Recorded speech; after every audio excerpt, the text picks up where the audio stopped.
there are people who have tried the latest recent good VR experience like PlayStation VR or Oculus Rift or HTC Vive, and people who have not.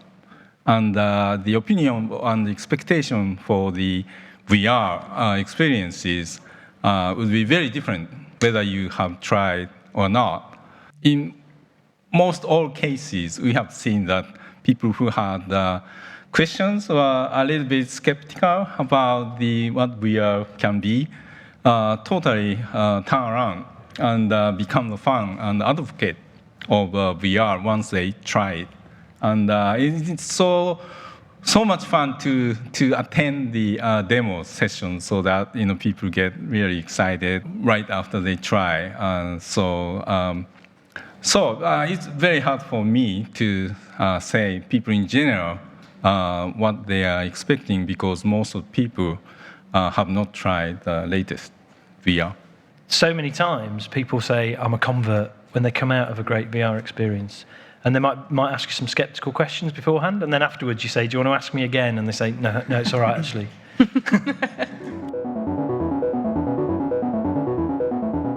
As creators, we're always looking for immersion. We're always looking at a way of bringing people into the game, whether it be something as simple as creating your own story and influencing your own story. And now it's about dropping people into worlds that really feel real for the first time.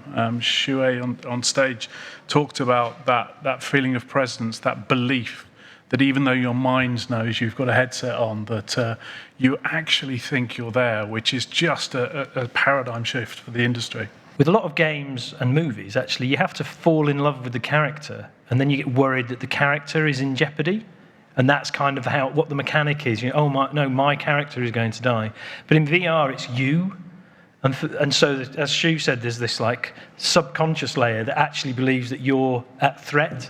And that's a fundamental, like, huge shift in the experience that you can have. Even though your logical brain says, I'm in a room that's got a perfectly good floor, you go into VR and your subconscious is saying, no, you're going to fall and die. And that, being able to tap into that to create an experience is a huge opportunity.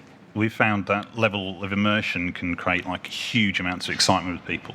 When they take the kit off at the end, the expressions on their face are just magical. You've touched something right there and then. You've given people an experience they've never seen before.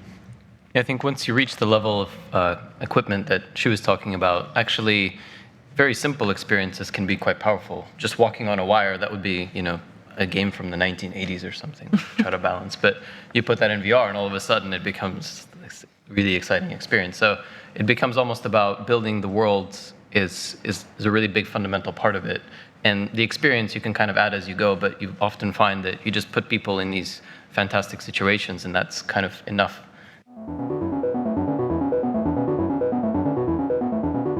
You can buy a kit that was similar to this for, $1 million or something, like almost not exaggerating. Yeah. Actually, even when we talk to the VR pioneers from, NASA or like a lot of the other research institutions, you look at these papers and they're talking about like how it's a huge difference between 150 milliseconds of latency and 100 milliseconds of latency. And that's kind of the level of immersion they were at, or like 45 degrees field of view or 70 degrees field of view. And, we're already starting at a baseline of, even the first prototypes from Oculus and Morpheus were like, 30 milliseconds, 110, that kind of thing. So it's a very big shift in what was possible. Even though it looks similar, there is a physiological thing that changes when you raise the level of quality there. We have found pretty quickly that the experience is so strong that we don't really need to put much gameplay to please people. Like the very first demo we shown with Project Morpheus demo last year was the Deep from Dave's studio, and it's about getting under the waters. There's no gameplay, but everyone, gamer or non-gamer, enjoy the experience. The same thing with the Sony Pictures demo of The Walk. It's an amazing experience, and it's really, really scary, and some person couldn't move like one step forward. I think the border of what we call game and non-game will become much blurrier, and we just create some experiences that are really entertaining for lots of people. I think one of the things, so for example, with the deep, the mechanics, if you like, of the deep are pretty much, stand, move a small amount, look around. And that's very intuitive.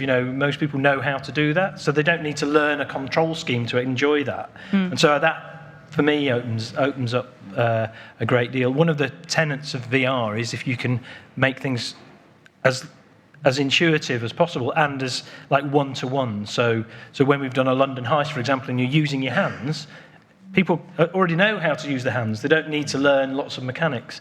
So that, to me, opens it up beyond a gaming audience. I think from our perspective, we also wanted to come at this and make sure that we were producing something that core gamers really enjoyed as well and could identify with. But as Dave says, there's some design challenges in there in making those things easier to pick up and play. That's a big part of our focus.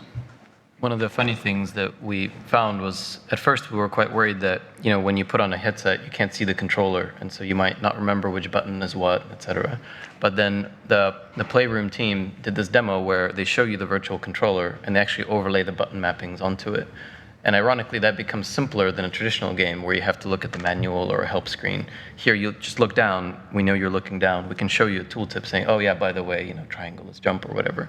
So in a way, even a more complex game that requires a controller can actually be simplified because we can augment the help. VR games, like Anton saying that we can put the controller inside the virtual reality world, and so you can just look down, and each button has some prompt that what it does. And like Dave saying, when the game is designed well, the interaction becomes so natural. Like the London heist demo, non-gamers are understanding, how to open the door and find the gun and get the magazine in and shoot like this, without anyone assisting. So I think it can be easier for non-gamers to get into even the virtual reality gaming.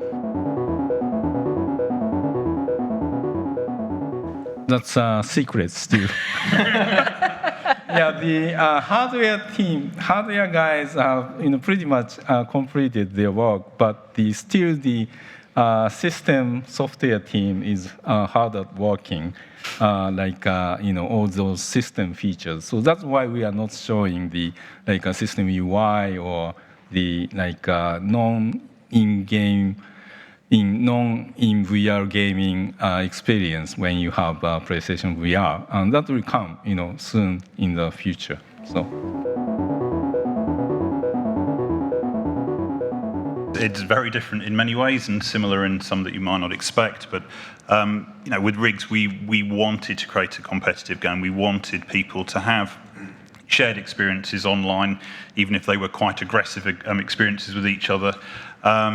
Little details like when your pilot is in a rig and you move your head, you can see other people doing the same thing. That's a new level in multiplayer experiences that we haven't seen before, that kind of level of interaction between people. The rest of it is just building on classical core multiplayer experiences. It's what people really, really enjoy, and we want to give them that experience, this time in a virtual reality experience. Yeah, it's very good. We have our own internal conferences, and we share things, on panels, and I've done a few things at GDC and those sorts of things. We'll do different talks. I mean, we want to create an industry of VR, so actually we don't want to hold it all back. We want to spread the word of we've been successful with this mechanic and not with this, and so on. And for designers and creatives, it's been amazing. It's like landing on a new planet and going out and discovering all these things, because they're not. I mean, it's great. I love making games, but there's a lot of things that we're kind of tied down to because that's the way games work and that's the way things happen. Whereas in VR, we're getting the chance to create new ways of doing things, and it feels very pioneering. Your head-up display, how that might work, how you indicate where to go in environments. Classic 2D displays don't work very well in VR. You need to come up with new solutions for those problems. How you manage the camera. I mean, taking the camera control off your head doesn't make you feel really good. It's a bit weird, whereas the camera's been used to great effect in more traditional games to kind of add a feeling or a sensation. Actually, even just the development process is quite different, because when you make games, on a console, you typically develop using 3D tools, like on a PC or something, using a keyboard and mouse, but you're looking at what the content will look like on the screen. And the tools you're using are PC tools. But to feel like what the content feels like in VR, you really want to almost develop in VR, because that minute-to-minute iteration is so different. Like, oh, should I make that taller? Should I make this building twice as high or whatever? Because when we were making the first demos, when we did the castle demo, I made the castle demo like 5 times too small, and it looked like a toy castle. I had to go in and have to scale it back up, go in again. So actually, even just the whole process kind of needs to adapt, because you need to be in there to create content for it. It's definitely a new way of thinking. If you think about when we had Doom, and then it went to Quake. So you went from, it's 3D, but it's pretty much on a single plane. And then suddenly, then Quake came along, and it was, wow, now there's verticality. And now we've got the 3D worlds we've always created in the verticality, but now I can look up. That's part, it's that simple. It's not me dragging a camera up, which then takes my view away from somewhere else. So our designers are having to think about the worlds they're creating, the design of stuff in a very, very different way. Developing a normal TV game, we might, as developers, put up with a fairly bad experience for a long period of time and optimize it towards the end. But developing in VR, we have to keep that experience good throughout, because that is the experience that we're having when we put the PlayStation VR on. So frame rate is king.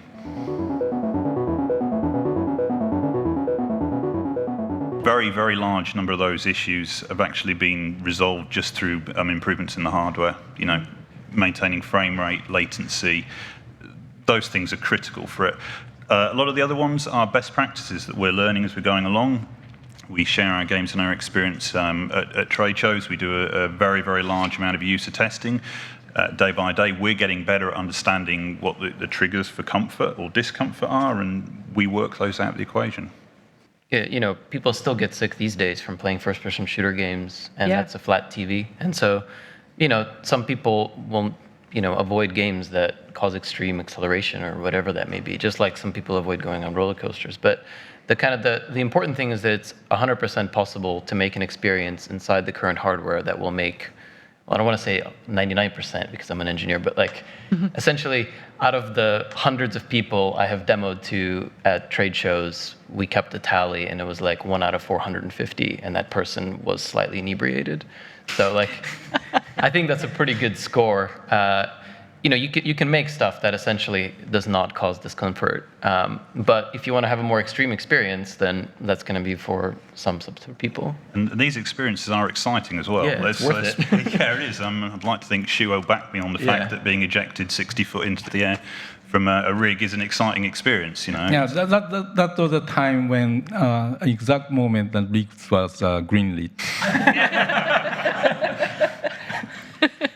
Yeah, we've been finding, all of us are finding it's a challenge for VR developers, to keep the fresh testers to come in and try, because you do get used to. Yeah, developers wear headset many hours a day, so early development version of rigs, some of us are trying for the first time and getting a bit, queasy, and Cambridge team was, no one, studio, any problem. You do get very rapidly acclimatized to it, and that's a blessing as well as a curse. The curse is that when you're developing, you do need to test rigorously and often. The positive side to that is that we know that we can introduce people to the game over a period of time, build them up, allow them to change the setup in a way that's good for them, and that they will acclimatise and they will have a great experience.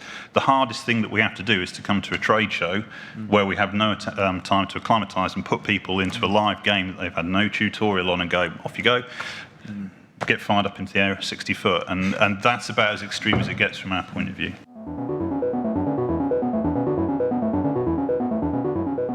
I think it depends on the players. Sometimes we have people that jump on these things and get by straight away. Other times they will need a gradual introduction, and we will provide that, and we will allow people to play the game for as long as they need to progress to the next stage. and then provide settings beyond that where they go, I don't want to see that, I'm going to turn that off, or I want a more extreme experience, I'll turn that on. It's kind of another form of onboarding. Well, in our case, you need Shu to give you a large number of dev kits so that you can start actually playing the game. But it is a case of test and try, get your ideas, put them in there, throw them away when they don't work. It's about not making assumptions about what will and won't work. I think even now, we probably still try some things that we think that's not going to work, and it does, or we try something, this is definitely going to work, and it doesn't. So it is really about trying things and learning and being honest with yourself whether it works or not. Yeah, I think that's huge because, everyone in the games industry has a game idea that they want to make, like 10 of them. But they tend to be ideas based on games they used to play when they were younger or whatever. And most people didn't play with VR back then. So the ideas almost need to be kind of chucked out. And you kind of got to restart. Something very interesting when we showed the London Heist demo for the first time, this GDC. Lots of people said that it was really fun to put the magazine into the gun. Something you wouldn't expect would be the best feature. Yeah. To be honest, I remember when George, the creative director, was explaining to me how much fun it would be to open drawers. It was a tough sell. But it is, because you think that you actually think you're in this place sneaking around and doing it. But, on paper, that's like, so we're going to do a drawer opening simulator. It was a few years ago, still on PS3 actually. Santa Monica studio guy, Thomas Miller, was a huge VR fan. But he was very busy developing a God of War game. So he spent his time after work and during weekend. And one day when I visited, Tom came to me and should try this. It was like a handmade headset with like a movie viewer plus PS Move kind of thing connected to PS3. So when I put that thing, it was he used the God of War game. So I was Kratos in the first-person view. When I looked down, I saw a very strong man's body, and I'm like, I'm sold. That was the moment. When I've done talks, I've shown a video of my mum doing the deep quite often. And actually, when we announced the VR stuff, so I was excited about VR, but this for me made me realise how big it could be and how it could go beyond a gaming audience. After we did that GDC 2014, she rang me up and said, "Can I come and try that?" And I've been making games for a long time. She's never done that. She's like played SingStar, or I've shown her one in the book, and it's like, yeah, that's lovely, dear. But she really wanted to try it, and then she really reacted. It was that thing. It was her reacting to it. She wasn't faking anything. It was like, and she's in her 70s. She's never going to go diving with sharks. And so that made me think we can really make some experiences that people just couldn't have. It was very simple. Because it was my mum, I knew it was so genuine and that she was really getting something out of it rather than just sort of looking interested. Yeah, I think I'm with Shu because we had a lot of these things in our R&D lab back in the day. And one of the demos we had when we first did the Move controller is we'd strap like a Move controller to your head, and we used a 3D TV for what's known as a fish tank VR kind of thing, which basically adjusts the TV display to make it look like you're kind of in VR but without an actual headset.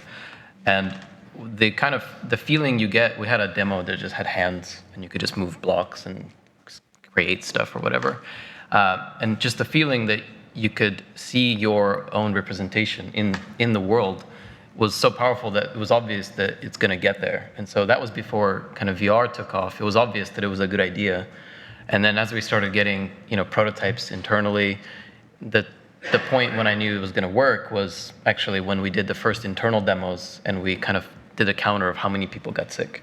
And when we got it to a point where most people didn't, we're like, okay, cool. So we have what we want to achieve, and we have the tech that's commercially viable, and it's reasonably priced. So it's like, that's the point at which the technology and the kind of product side meets. So it was very obvious from that point on that we just push forward and make it happen. For me, from a personal perspective, we built a very early grey box environment, and our early rigs were able to jump quite a long way up, and we were hopping from platform to platform to platform, and then I looked down. It's like, ooh, that's a long way up. And then I knew I was engrossed in it at that point. And that was when I had my first real buy-in. This is an experience you can never have. But the one that sold it for me actually was at E3. And it was watching people playing the game for the first time, taking the kit off, and the look of astonishment on their face and the smile. You know, that's magic. That's magic in a box right there. And that's when I knew it was a winner and a success. I think for me, we were very privileged to work very early.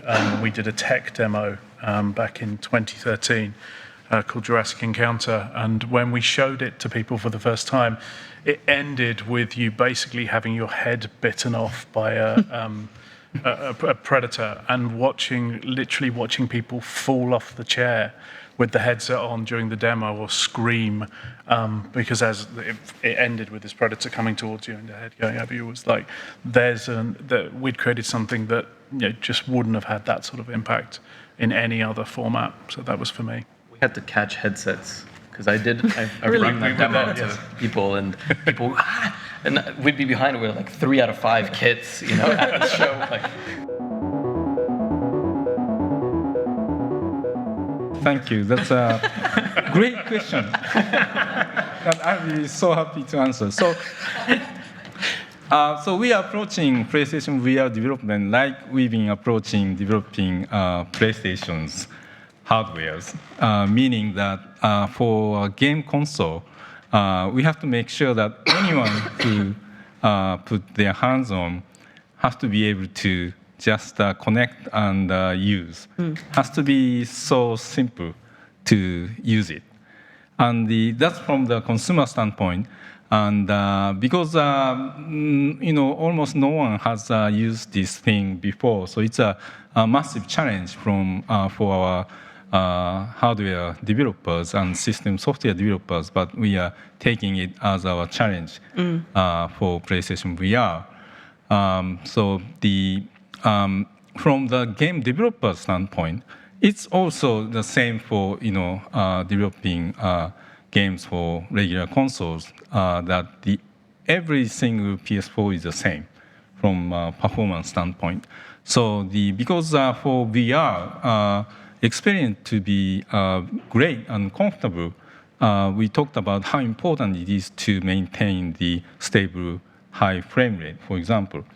And the ability for developers to be able to test the game completely before they release to the public, because every single hardware that they are developing on is the same with consumers' unit. It's a huge benefit for the developers to be able to ensure that the experience is a good one. And probably in addition to that, because we tend to make lots of same stuff, we tend to be able to price it reasonably for a very, very high tech product. How much is it going to cost you? We haven't set the price yet. Had to ask. Yeah, I've had the unfortunate experience of using. Well, I've done demos on PC with Morpheus because we had, times when before the PS4 was like hooked up, et cetera, et cetera.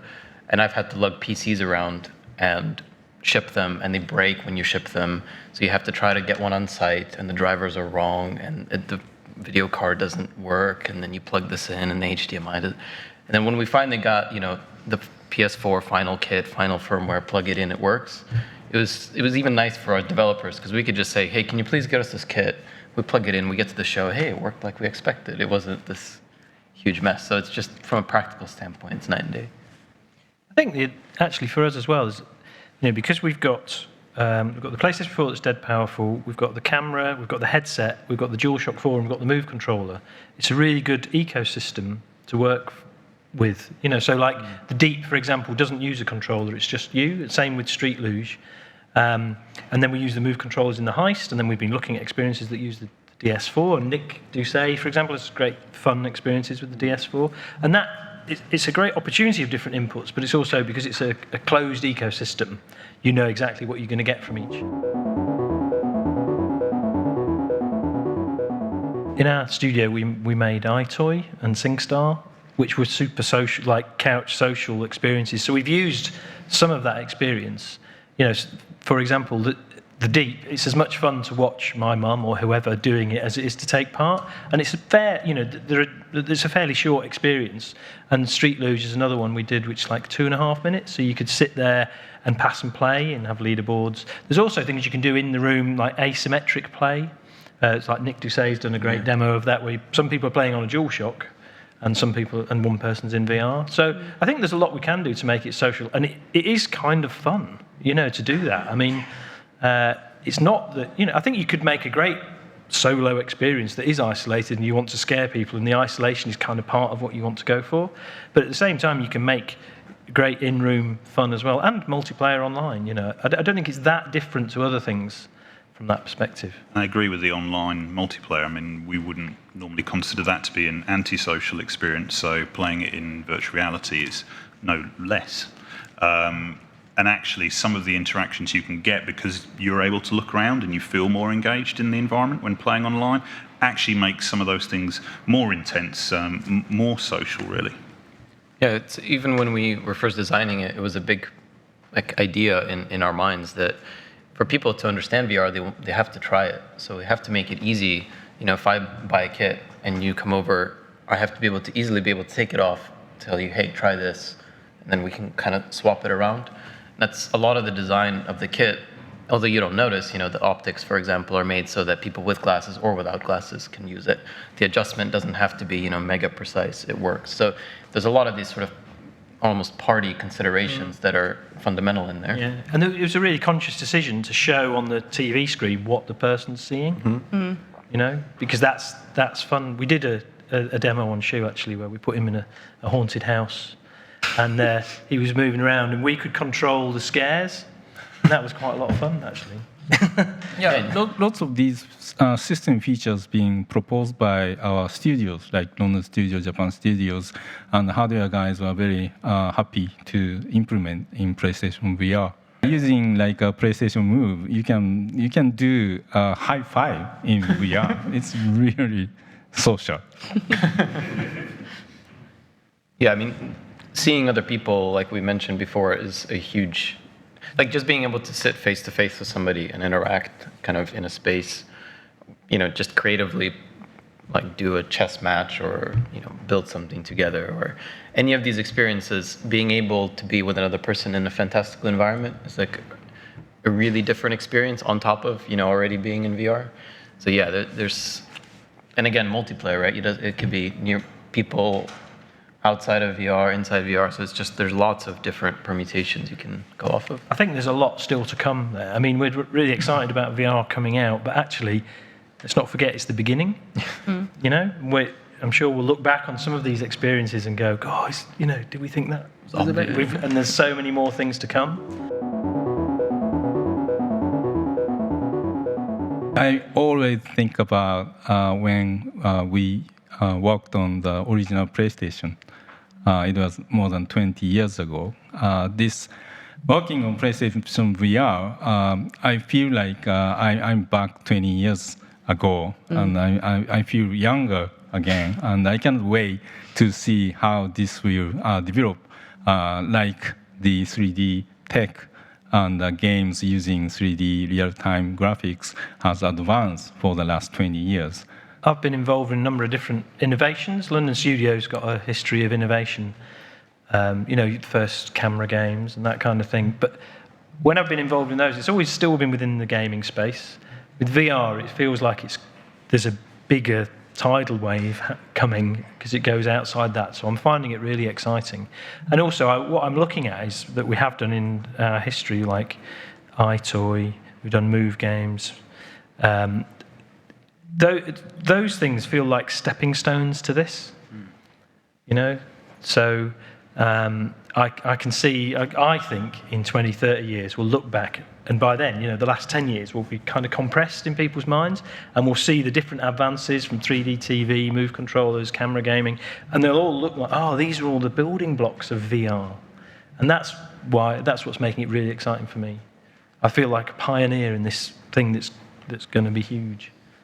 I do agree that this is completely new for us.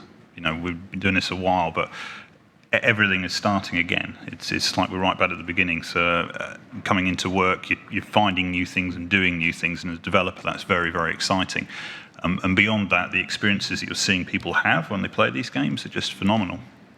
So yeah, it probably is the most exciting period, certainly as a developer, that I've had. Yeah, I mean, from a tech perspective, you make all this high-tech stuff, and usually you get to demo it as a tech demo to mostly gamers or like very niche kind of audiences. But when you can put anybody into this and they get it, it's quite fun because you can work on something very high-tech, which is, you know, interesting for tech people, but then you could also just show it to anybody. So that's like Dave was saying, it's a bit like stepping stones. Like you go through all these things and all of a sudden it becomes substantially simpler. So it's like you've built up a lot of stuff and you thought it was getting more complicated, but all of a sudden like it sort of clicked together. I think for me it's experiences. In a past life, which I won't mention in detail, I was the lead on a game where we had the concept of reaching into the screen and interacting with the world. And now VR is actually allowing the other way around, of actually being able to put you in the world. And the Jurassic Encounter thing is an example. I've never seen people play a game I've been involved in and walk away with such emotional, you know, exciting experiences, even on, you know, the really, really big successful games. People say, that's a great game, and I've just put the controller down and I've walked away from the telly. And now I've seen people take things off shaking with fear or laughing or giggling or just going, I don't ever want to do that again. And that's really, really powerful from a creative point of view.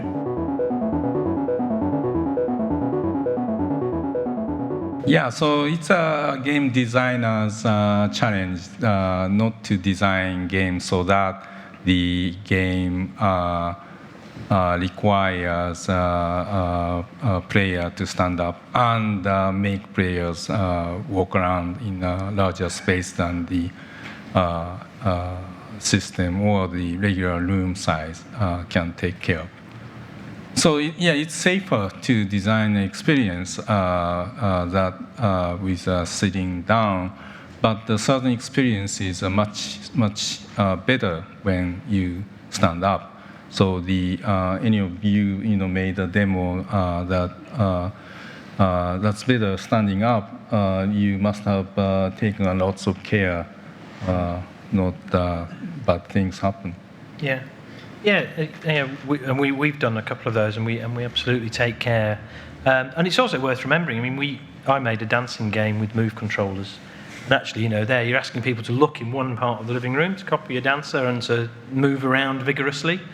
And so you just have to manage that. It is a game design thing. Make sure that you give the right warnings up front, and that you actually give clear instruction to be further away from each other, and you don't put like ridiculous dance moves in that mean you're going to punch somebody in the face by accident. So it's not like it's something we haven't done before. We have. I mean, it's in a different format, but we have dealt with these kind of issues in the past. There's like subtle game design things you can do, like in the deep, for example, the cage. You're not likely to walk outside of the cage as a player. In the castle demo, we put all the good stuff in front. When you look to the left, there's less stuff, so people are less likely to go left. Subtle things like that, people are generally quite, able to understand that. And also, I think it's a matter of just getting used to it, because I think any of us can probably put the headset on blind, and we know exactly where the things are, and we can work it out. So after some time, you do get acclimated to the limits of the chord or whatever. So.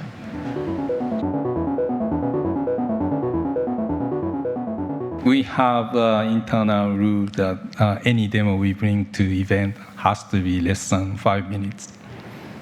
So these demos are designed to be short, not necessarily the actual game that the demo is made out of.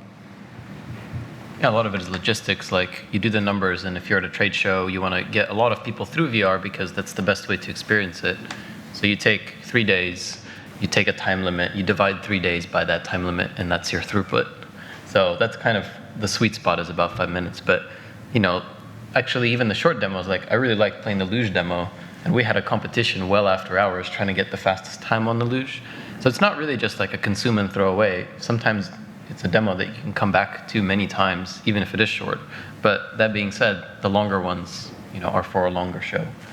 I think it depends as well. I mean, if you we're starting to work with narrative in VR, and I think to have a great story, you have light and shade. So you might not want to create an experience that's an hour and a half of like super intenseness. Just like you might not want to watch a movie that's an hour and a half. If you watched a movie that was an hour and a half of battle, you'd probably come out with a bit of a headache or whatever. But you might build up characters and story and mystery, and I think that those things are yet to really come into VR. Just sitting. So when in the London heist, the first section, you're sitting and there's this character Mickey, and you think he's interrogating you basically. And one of the things we found really interesting, when we did the demo, and we had a minute where nothing really happened out of a 5-minute demo, and that was, and we were sitting. It was like a week or two before GDC, and we were saying, "Oh, is it too long? A minute? It feels like a long time." But actually, no one complained, because you go in there and you go, "I'm in this other place. What's that over there? Oh, look at that. Oh, who's that guy?"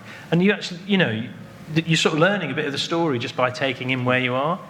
And so, I think it's really about pacing, and like I say, especially with something like narrative, you might want some sections like that, and then you might want some really intense, like fun sections where you're trying to find a diamond or reloading a gun and so on. And I think that might be a bit different to traditional games as well, where perhaps people are looking for a bit more action for longer. I think the point on intensity is quite important, though. We picked 5 minutes outside of demo purposes. We have a 5-minute match. We even have a half time and then a full time. It's a very, very intense game, and at the end of it, you need a little cooldown period, and that doesn't mean you then need to pass PlayStation VR to the next person, but it's like, I want to see my stats, I want to see what the end result was, I want to, see how much I earned from playing this match, and now I'm ready to go again. And those punctuations, those breaks are really, really important in VR if you're going to maintain a very high level of intensity, which obviously in rigs we do. All right, I'm afraid to keep us on time, and I'm going to have to cut short. Sorry, this time. But thank you very much for sharing your expertise in VR. I hope you've all found this interesting. I certainly have. And so let's have a round of applause for our panelists.